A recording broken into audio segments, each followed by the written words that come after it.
শুভ সকাল বন্ধুরা, আশা করি আপনারা সব ভালোই আছেন। আজকে রবিবার, তাই আমি একটু আলু আর মুরগির মাংসর ঝোল বানাবো।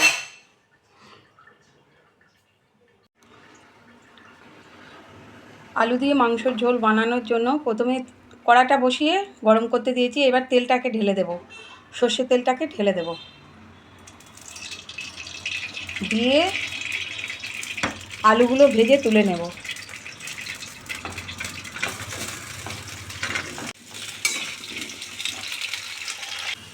আলুগুলো বেশ ভাজা ভাজা হয়ে গেছে, এই যে লাল লাল এইরকমভাবে। এবার আলুগুলো তুলে নেব। এই তেলেই, আলু ভাজার তেলেই ফোড়নগুলো দিয়ে দেব। ফোড়নে আছে তেজপাতা, শুকনো লঙ্কা, গোটা গরম মশলা। এবার পেঁয়াজগুলো ছেড়ে দেব। পেঁয়াজগুলো একটু লাল লাল করে ভেজে নিতে হবে। এই পেঁয়াজগুলো ভাজার সময় একটু চিনি দিয়ে দেব কালার আসার জন্য। পেঁয়াজগুলো ভাজা ভাজা হয়ে গেছে, এই যে লালভাবে। এবার এই যে ধুয়ে রাখা চিকেনটা, এটাই 600 গ্রামের মতো আছে, এটা দিয়ে একটু ভেজে নিতে হবে।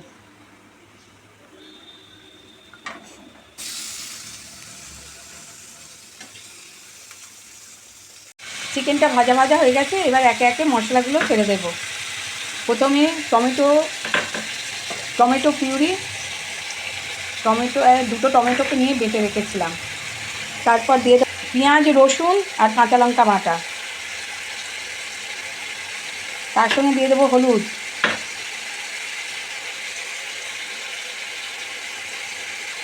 রং হওয়ার জন্য দিয়ে দেবো কাশ্মীরি লঙ্কা গুঁড়ো, নুন, আর দিয়ে দেব জিরে, আদা, ধনে, গোলমরিচ পেস্ট করা, দিয়ে ভালো করে মাংসটা কষতে হবে। মাংসটা প্রায় কষা কষা হয়ে গেছে। এবার ভাজা আলুগুলো সব দিয়ে দেবো, দিয়ে একটু কষে নিতে হবে। চিকেনটা প্রায় কষা কষা হয়ে গেছে। এবার গরম করে রাখা জলটা ঢেলে দিতে হবে।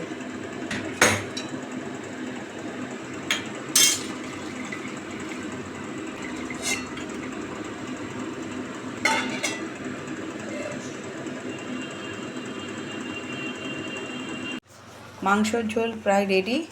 আলুগুলো সিদ্ধ হয়ে গেছে, দেখুন কি সুন্দর কালার এসছে। এবার ঢেলে ফেলবো।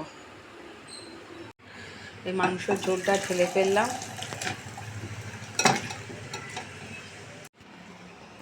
যে আলু দিয়ে মুরগির মাংসের ঝোল।